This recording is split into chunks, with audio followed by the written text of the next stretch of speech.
So the draft week in today's way, as I mentioned, and we are doing our final pre-draft rookie rankings.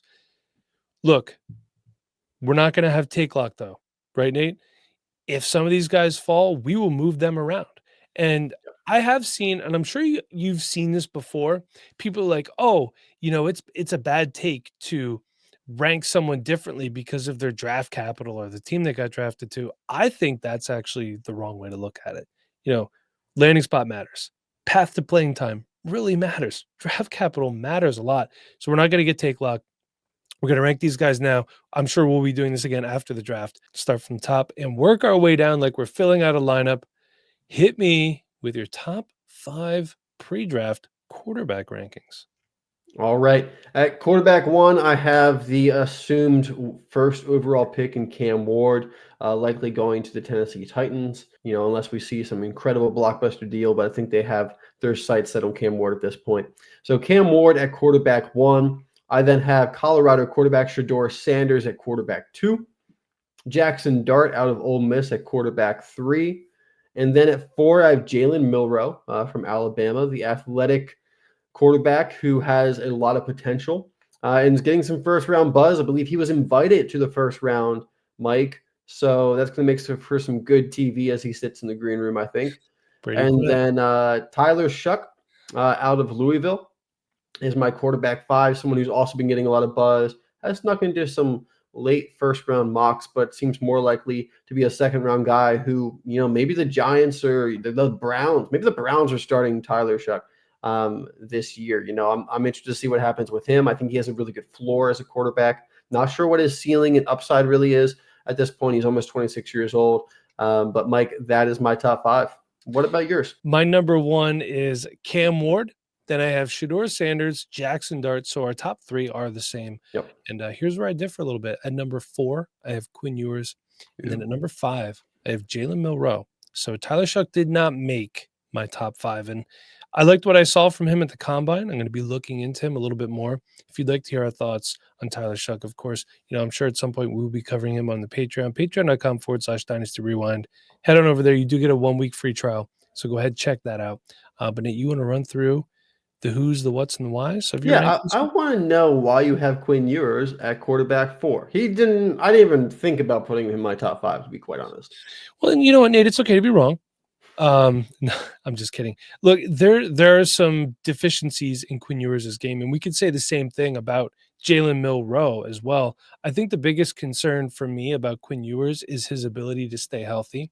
Does have good command of an offense. I think he has an above average arm. I'm not going to sit here and say he has an elite arm by any means. He does have some mobility to him. I like the way he processes defenses a little bit better than Jalen Milroe. Now, athletically overall, Jalen Milroe takes the cake. Quinn Ewers, I do believe now I don't have the numbers up in front of me. This is just me going off what I saw on film. I do think his accuracy and his ability to lead receivers improved from 23 to 24, which is why I have him above Quinn Ewers. And I couldn't put Tyler Shuck on this. When a guy like Quinn Ewers is out there, I do think the ceiling for a player like Quinn Ewers is higher than that of a Tyler Shuck.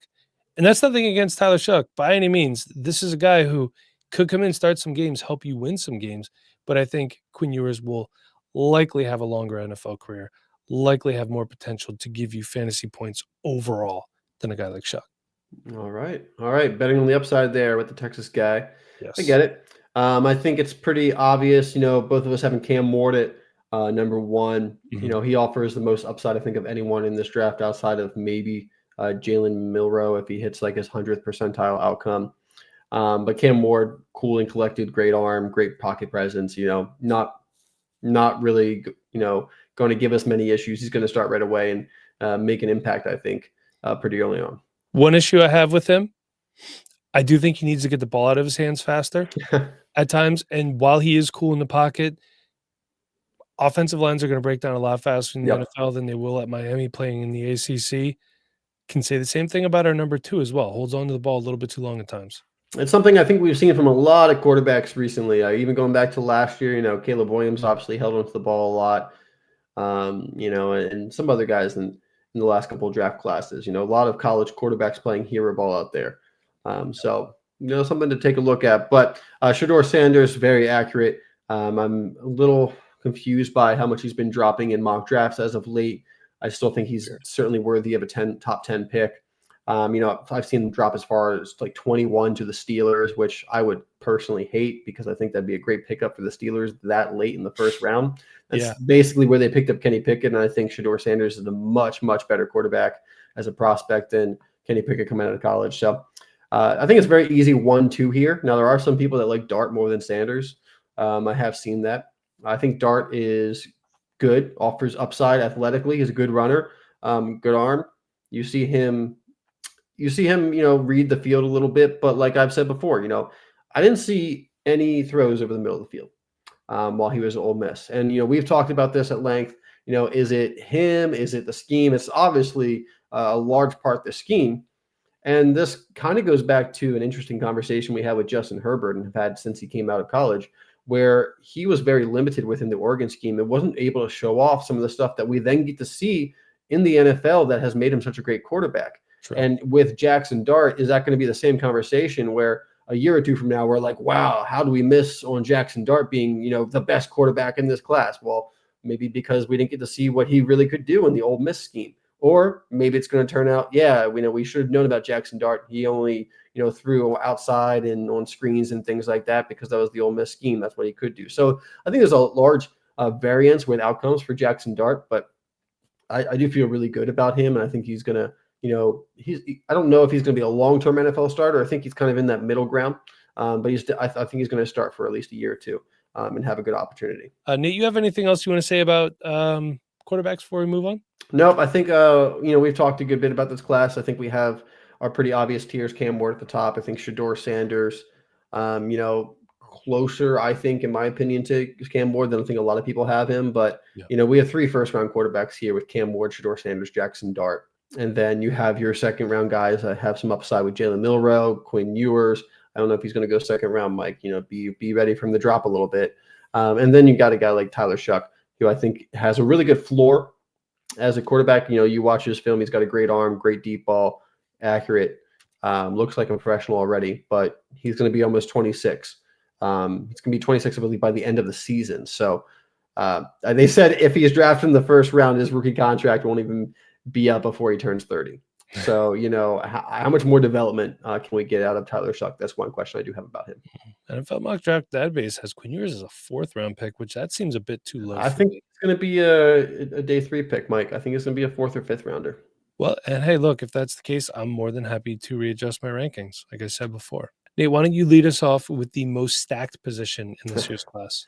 Yes, this is the position that we're all excited about. I think it's pretty obvious who the RB1 is in this class. It's Ashton Jeanty, with pretty consensus across the board. We love ourselves some Jeanty around here. Number 1, go Broncos, BSU on that blue field. They've put out a lot of good running backs in the NFL, Mike, going back. You got Jay Ajayi, you got Doug Martin. There's at least 2 or 3 other names I could mention here.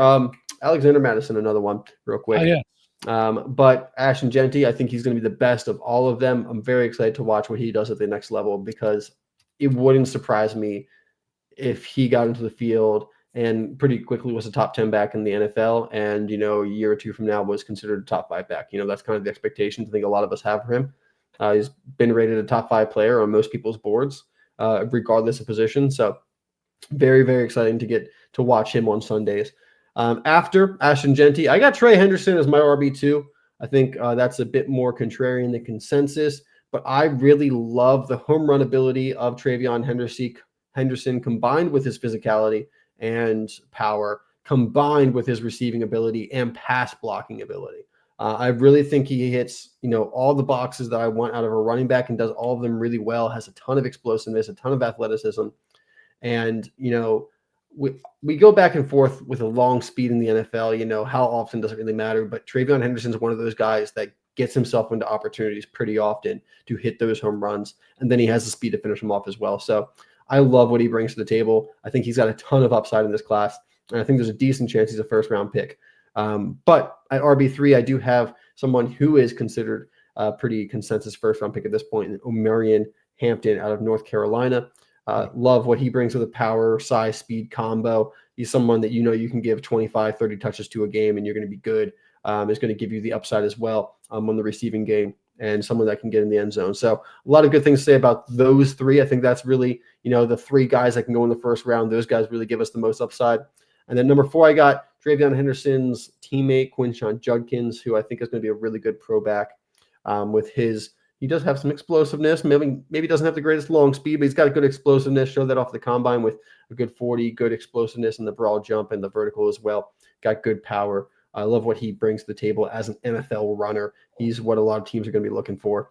And then at 5, Mike, even though I talked him down last week, I do have Caleb Johnson in here. He brings a good level of upside as well as a good floor. That one shocked me. I know. I was looking at somebody else, trying to see know. who else I could put at RB5. And you know who I wanted to put at RB5, but I got to be honest, I got to be realistic with myself and expected draft capital. So I did put Caleb Johnson at RB5. Other names I did consider here, Cam Scatterbo. As someone I considered RB5, but the person who I wanted to put at RB5, as you well know, is Devin Neal out of Kansas, who is going to be my honorable mention here because I think he, in my eyes, is a top 5 back in this class. But his projected draft capital is 4th, 5th round. So yeah, I got to be honest with myself and understand that the opportunity might not be there if he is a day 3 pick. Yeah, and so this, believe it or not, because this position is so stacked in this draft class, this was not. I mean, obviously, Ashton Genty is my number 1. That was cut and dry. Number 2, Omarion Hampton, who, hey, if Ashton Genty wasn't in this class, he'd be my running back 1 easily. Then I went Quinshon Judkins over Travion Henderson. I just think the pure physicality of Quinshon Judkins will lead him to being a safer floor, lower ceiling than Travion Henderson. I would say with Travion, higher ceiling, lower floor, just my opinion. Then I went Caleb Johnson at number 5. But look, number 5 was not easy for me. I was kind of going back and forth because I like Cam Scatterbo. Okay, I like Devin Neal. I even thought about DJ Giddens. And then there's some other guys who weren't really in consideration that I just like. We'll be talking about tonight on the Patreon. I told you before where to go find that. But why don't you run through these running backs for me? I mean, look, for me, Ashton Genty, we don't need to go into it anymore. How about I just tell you why I separated these guys from each other? So look, Omarion Hampton, do everything. He's a great receiver, pounder between the tackles, and he can grind down a game, which is why I would have him over someone like Travion Henderson. In my opinion, is Henderson more explosive and a better receiving back? Yes, but Omarion's not a slouch as a receiver, and he can grind the games out. Quinshon, I put him above Travion just because of the physicality factor of his game, and he's also not a slouch in the receiving game either. Although Henderson is probably the best receiving back in this game, if you watch Ashton Genty's film from 2024, you might be like, he's not that great of a receiver. Go back a year because he is. You know why he didn't catch the ball a lot this past year? He didn't have to. When you're running for 200 yards in the first half, you're not going to catch any balls. It's Mike, in the preseason, I said Ashton Genty is the best receiving back in college football. You did say that. And that he didn't even have to do it this year, but he's still one of the best in college football if he needs to do it. So that's what I think a lot of people don't understand is this guy is not just going in as the RB1 because of what he did on the ground. Yeah. But, you watch the 2024 film, you don't see a lot of receiving work, but you go back to 2023, I think he had 45 receptions or something like that over the course of the year. An incredible receiving back. That's really one of his biggest strengths. And he proved that he can do everything. So there is a lot of upside. I don't want to say Ashton Genty is going to go into the NFL, and I don't know if he's going to be Saquon level just because I don't know if he has that athleticism that Saquon has, but he's so good at everything that he could produce at similar levels. That is within the realm of possibilities with Ashton Genty moving forward. For sure. Then at number 5, I do have Caleb Johnson. Just another physical back who, despite playing for Iowa, is an above average receiving back. Mike, I want to ask you this question. With these RBs in this class, we know it's a stacked class. Mm-hmm. Last year, not a stacked class. No. We struggled to find an RB1. How far down your list do you have to go before one of these guys is not your RB1 in last year's class? I mean, looking up last year's class, got Jonathan Brooks, Bucky Irving, Jalen Wright, Trey Benson, Braylon Allen, Blake Corum, Marshawn Lloyd, Tyrone Tracy. I mean, Bucky Irving was probably the best guy out of that class. But as prospects. As prospects, I Because I would, think most of us had Jonathan Brooks as RB1. RIP his knee. yeah, as prospects, I would slide him in 6 or 7 on this list. Yeah. I mean, I think for sure Genty, Henderson, Hampton, Judkins all would have easily been RB1 last year. And I think there's a chance, Caleb Johnson even could have been the RB1 last year. Yeah.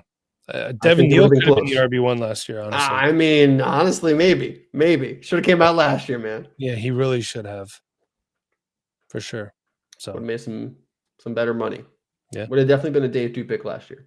easily. Yeah, easily. Let's talk about wide receivers. Go ahead and hit me with your top 5. All right, at number 1, because I'm feeling pretty confident this guy's playing wide receiver now, Travis Hunter. Travis Yep. Hunter is my wide receiver 1. Sounds like he's going to be the number 2 pick to the Cleveland Browns, and the Cleveland Browns are going to play him at wide receiver. And I don't RIP know Travis Hunter. who's throwing him the ball. Joe Tyler Flacco. Shough. Joe Flacco just re-signed with the Browns. Oh, And the God. best quarterback they've had since Baker Mayfield. So wide receiver 1 for me, Travis Hunter. Incredible athleticism, incredible ball skills, great ball tracking ability. Can make people miss after the catch like no one else. He's really a very, very special player. And even if he didn't win the Heisman because he was a two-way player, I'd still think, he would be just in this conversation for wide receiver 1 as well. He's that good. And I think if he does end up playing full-time wide receiver, and even if it's just a little bit of cornerback, maybe he's not a full two-way player, I think he has a ton of potential at wide receiver. I think he can be a true wide receiver 1 in the NFL. I don't know if he's going to – I will say I think in the realm of possibilities, I think Travis Hunter has the upside to be on the same level as the top guys in the NFL wide receiver. I think his potential is a Justin Jefferson, a Jamar Chase. I think he can be a top 5 wide receiver in the NFL. Now, maybe realistically, maybe he slots in more like at 8 or something like that, because not everyone's going to hit their 100th percentile potential. But I think he's got that potential. And I think even at a floor, you're probably talking a top 20 wide receiver in the NFL. So I love this guy as wide receiver 1.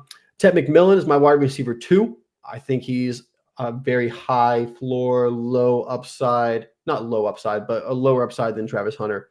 Wide receiver. I think Ted McMillan can be a wide receiver 1 at the next level. I heard someone, I think it was Dan Bergler from The Athletic, mention that he looked at Ted McMillan as like a wide receiver 1B.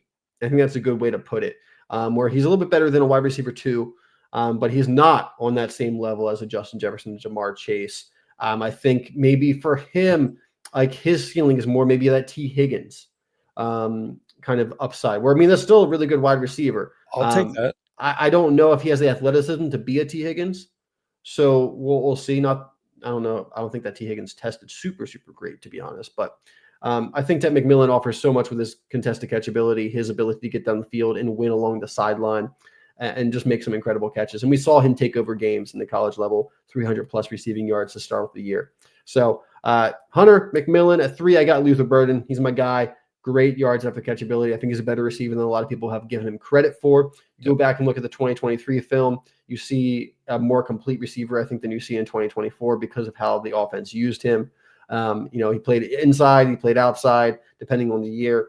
I do think there's a large variance of outcomes that come with Luther Burden, but his upside is, I think he's got like the second highest upside in this class behind Travis Hunter. So a little bit of risk, but some high reward there with Luther Burden if he does what I'm hoping he does. And then at wide receiver 4, Matthew Golden, 4.29 speed is incredible when you're that good of a route runner, and he has the ball tracking ability along the sideline that we saw. Did struggle with drops in his first couple of years at Houston, but cleaned that up at Texas. So as long as that's good moving forward, I think he slots in very nicely as a wide receiver 4 with the upside that he brings with that speed. But not to be forgotten is my wide receiver 5, Emeka Egbuka, who I could have easily put at wide receiver 4 and swapped him with Golden, because Egbuka is such a pro-ready player, such a great route runner, such a pro-ready player. This guy is going to possibly be a first-round pick, maybe a second-round pick. Seems like he's going to be limited to the slot, but he's great at picking up yards after the catch. He's athletic himself. He got great hands, does everything you want him to do exactly the way you want him to do. I'm excited about this 5. After this 5, it does get a little iffy for me.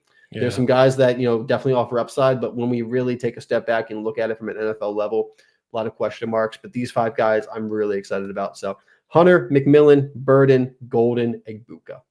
Yeah, after this top 5, there's guys that I kinda like, there's Jalen Noel, Jack Beck, Isaiah Bond, Alec Eomanor, Trey Harris, guys like that who I think will be pretty decent value picks, like second, third round of your rookie drafts, but it does taper off after the top 5. And Mhm. mine are Travis Hunter, and this is the only one that you and I agree on, by the way.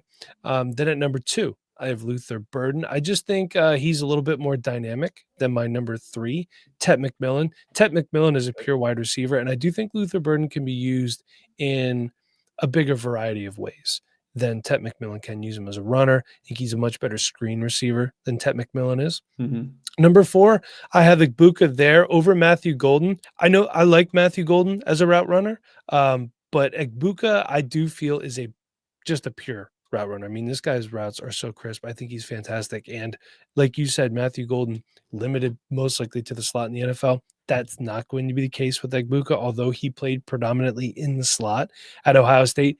He can bump outside as well. So I think the Hmm.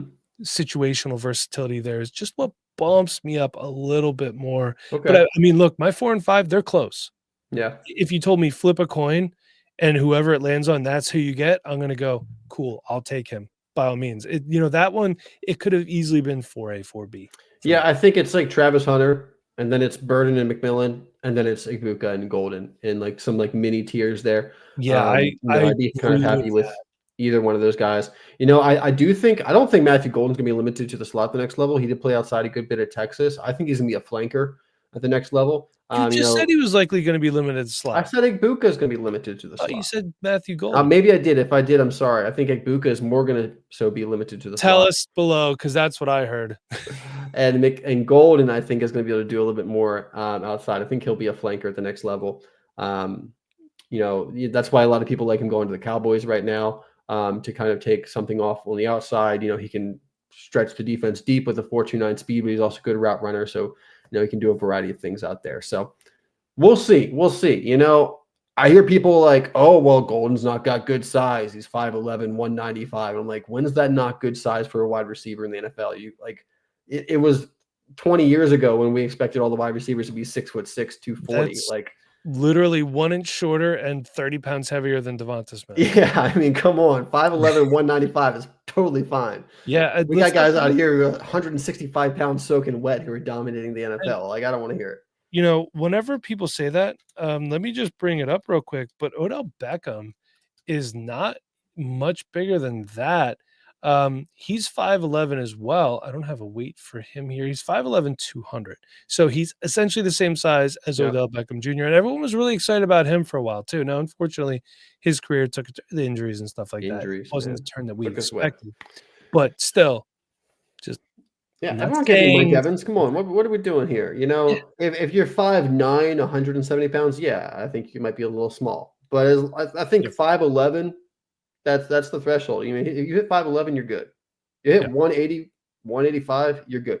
Deontay Johnson, I think, was like 5'11", 180 when he came in. So yeah, I'm not worried about 5'11", 190, 195. No, not at all. Don't listen to the size queens. Nate, anything else on wide receivers before we move on to tight ends? No, let's get to the most undervalued position of the draft. And my favorite. What do you got for me? All right. I think we have a pretty similar ranking here until the very end, but still the same names in this.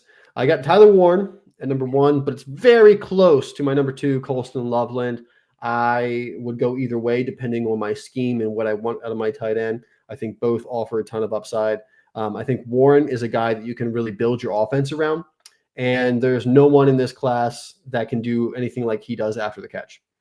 He is so versatile. He's incredible after the catch, and you can build an offense around him. Colston Loveland, I think, can be a really, really good receiving tight end. Maybe you don't build your entire offense around him, but he could be a really large contributor and someone that is always going to do exactly what you need him to do. He's going to run the right route. He's going to make the catch. He's a much better route runner than Tyler Warren is. Colston Loveland almost looks like a wide receiver out there with his route running. He can drop his hips. He's got good movement, doesn't waste a lot of steps at the top of his stem. I love his route running, some of the best route running I've seen from a tight end recently. So both those guys, great, definitely first rounders. Any team that gets them is going to be happy. At number 3, I got Mason Taylor out of LSU, who I think is a pretty good tight end himself. He's going to be a good blocker. He's going to have good athleticism to be able to extend the play, get those yards after the catch. He's a good receiver. Had 3 years of solid production at LSU. I don't know if he's going to be a first rounder or not. I think he's a really solid early day 2 pick, and I think that he can, develop into what could be a top 12 tight end for you in fantasy football. So I like Mason Taylor a good bit. So Tyler Warren, Colston Loveland in a tier, then Mason Taylor kind of in his own tier. And then I get into this next tier, kind of like mid to late day 2. There's a lot of guys in this tier of mid to late day 2 picks, early day 3 picks who could all be contributors at some point in their career. But for me, at number 4, I got Gunnar Helm out of Texas. What he does as a blocker, as a route runner with his hands, doesn't offer as much upside athletically as some of these other guys in this class, but he's really, really good at what he does, and he does it the correct way, and he's got really soft hands. Kind of reminds me a bit of maybe Jake Ferguson, and not maybe having that top level upside, but can be a really consistent player for you and still be a really good fantasy contributor. Yeah. And then at number 5, I got Terrence Ferguson, who I've rated just a slight bit lower than Gunnar Helm, but does offer more athletically than Helm. He's a much more athletic player. I believe he ran like a low 4.6 at the combine. So he's one of the more athletic tight ends in this draft class, like what he brings after the catch, as well as the speed in his route running. Don't think he's quite as refined as Helm. So that's where I kind of make the difference there. But, if you wanted Ferguson over Helm, I'd have no problem with it. Speaking of, Mike, what's your top 5 here? My top 5 close to yours, except the last 2, Tyler Warren. And like you said, after the catch, there's just no other tight end like him. And I completely agree with what you said. Tyler Warren, you could build an offense around him. Colston Loveland will be a fantastic addition to any offense, however. I do have Mason Taylor as well at number 3. I agree with everything you said about him. He's just pro ready. And then I do have Terrence Ferguson at 4 over Gunnar Helm. Now, Terrence Ferguson does lack in just, I think, blocking and physicality, which when you look at him, you're like, a guy this big should be a little bit more physical. But it is Oregon, too. Maybe they didn't ask him to play that way. However, I do think he is a much more dynamic playmaker overall than a guy like Gunnar Helm. Now, Gunnar Helm, he can rip off some big runs, but Terrence Ferguson, to me, has a little bit more wiggle after the catch and ability to shed defenders.